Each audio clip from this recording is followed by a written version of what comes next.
This is a story of a man who May was left to God be die with you, my in a beloved garbage bag. son. No name, no family, just a note. I'm sorry, son. I can't take care of you. He survived the cold streets of Brooklyn, fought through poverty, abuse, and pain, and against all odds became a doctor 30 years later. Fate brought him face to face with the woman who abandoned him. She was dying, and he was her last hope. But here's the question. Would he save her, or let the past destroy them both? This isn't just a story about survival. It's about forgiveness, about mercy, about a miracle that began in the trash and ended in an embrace. If you've ever felt broken, rejected, or forgotten, this story is for you. Keep watching, because what happens next will change how you see second chances forever. It was a chilly February dawn in the Bronx. Fine snow was falling on the dark alleys while garbage trucks slowly drove through the silent streets. A waste picker or scavenger named Joe stopped when he heard a faint sound coming from a torn plastic bag among rubble and food scraps. It was a baby, wrapped in dirty rags, only a few days old, with skin blue from the cold. He was trembling, crying softly. Next to him lay a note, stained by melted snow. "Sorry, son. I can't take care of you. May God have mercy." Joe took him straight home. His wife, Mary, opened the door and wept when she saw him. "This boy was saved by a miracle," she said. "They named him Daniel. God is my judge." But life would not be easy. Daniel grew up in the Queens suburbs, undocumented, fatherless, adopted out of love, but marked by the question that never left his mind. Why did my mother throw me in the trash? In his teens, he faced bullying, hunger, violence. At 16, he stole bread to eat. He was arrested. He came out determined to change. He worked as a kitchen helper, studied at night, and read medical books in public libraries. At 22, he entered medical school on a full scholarship. He wanted to be more than a survivor. He wanted to save lives. Perhaps one day, even the life of the one who rejected him. Daniel graduated from Columbia University Medical School with honors. He chose to become an emergency surgeon at Brooklyn General Hospital, not for glory, but for purpose. He knew what it was like to nearly die before living, and he swore to save those the system ignored. At the age of 30, after months of searching, he managed to track down Clara. She wasn't dead, nor was she in jail. She was living in a small apartment in Harlem, working as a night cleaner, consumed by remorse, hiding her real name. When the private detective hired by Daniel called her, he only said, "Someone wants to meet you." Someone who was found in a trash bag in 1995. Clara collapsed. She cried as if she had been waiting for this moment the entire time. She agreed to the meeting, but asked that it be in silence. No accusations. No forced forgiveness. They met in a park at dawn. Daniel arrived first. Dressed simply, eyes fixed on the bench where she had told him to wait. When he saw her, he recognized his own features. The same green eyes, the shape of the face, the way she held her hands when nervous. Clara stopped a few feet away. She was trembling. You look like him," she said, referring to the father who abandoned her. "But you make me look like God," Daniel replied calm, "because I should be dead. And yet here I am." There was no hug, not that day, but there was a look that said everything: regret, pain, and a beginning of peace.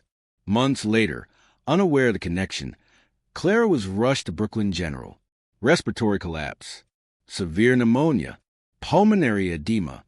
She was on the verge of death. The resident on call for the emergency surgery, Dr. Daniel Reed. When he read the patient's name, Clara Mendez, he froze. He looked at the photo on the chart. It was her, unconscious, connected to machines. The same woman who gave birth to him, abandoned him, and was now in his hands. A colleague asked, "Are you okay, doctor? Do you want to pass on the case?" Daniel took a deep breath.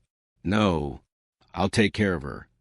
In the operating room, as he operated with millimetric precision, he thought, 30 years ago, she took life away from me. Today, I'm giving it back. Daniel operated on Clara for nearly 6 hours. Acute pulmonary edema, respiratory sepsis, multi-organ failure.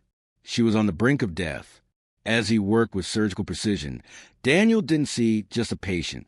He saw the woman who gave him life, the desperate teenager who thought she was doing the right thing, a soul carrying 30 years of guilt.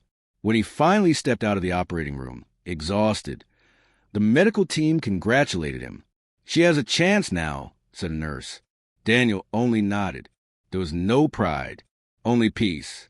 2 days later, Clara woke up, confused, weak, connected to machines. When she saw Daniel by her side, she froze. "You're my son," she whispered. "Yes," he replied calmly. "But today, I'm just your doctor." She began to cry, a silent weeping, full of decades of pain. "I'm sorry. I'm so sorry for everything." "Sure," Daniel said, holding her hand. "The past is gone. What matters is that you're alive. And I'm here." In the following days, he visited her room every day. They talked about everything: her childhood, the abandonment, regret, faith. Daniel told her about Joe and Mary, his adoptive parents, about the struggle, college, the dream of saving lives. "God used good people to protect me," he said. "Maybe he also used you to teach me the value of a second chance." Clara looked at him, speechless. In that moment, something healed, not just the body, the soul. Clara spent weeks recovering. Daniel visited every day, not just as her doctor, but as her son. At first, she couldn't look him in the eyes. The shame ran deep, but he kept saying, "You saved me twice. First, by leaving me where someone could find me. Second, by giving me the chance to save you." One day, Clara asked, her voice weak, "Why don't you hate me?" Daniel sat beside her, holding her hand. "Because hatred is a weight I've carried too long. And God taught me that forgiveness frees the one who forgives more than the one who is forgiven." She cried, a long, deep cry of relief, as if 30 years of pain were finally being washed away. When she was discharged, Daniel took her to a small apartment near the hospital. It wasn't luxurious, but it was safe, clean, filled with morning light. He paid the first month's rent. "This is your new beginning," he said. "And you?" she asked. "I already had mine when I survived the trash. Now I want you to have yours." Today, Clara volunteers at a shelter for single mothers. She shares her story with courage. Daniel remains an emergency surgeon. But now, he also gives talks on resilience, identity, and forgiveness. Every Christmas Eve, they meet, always.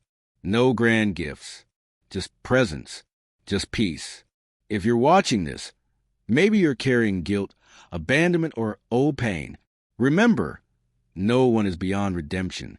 Sometimes, the miracle starts in the garbage and ends in embrace. If this story touched your heart, don't keep it to yourself. Like this video, because every like helps bring hope to someone still in the dark. Subscribe to the channel, because stories like this need to reach more people who are waiting for their miracle. Share this video, especially with someone who's ever felt abandoned, broken, or forgotten. This might be the light they need to keep going. And in the comments below, I want to hear from you. Do you know someone who has been through something like this? Abandoned as a child? Carrying silent pain? Given a second chance they never expected? Tell us their story. Your words could be the strength someone else needs to never give up, because no one is beyond redemption. And sometimes, the miracle starts in the trash and ends in an embrace. Thank you for watching. See you in the next testimony.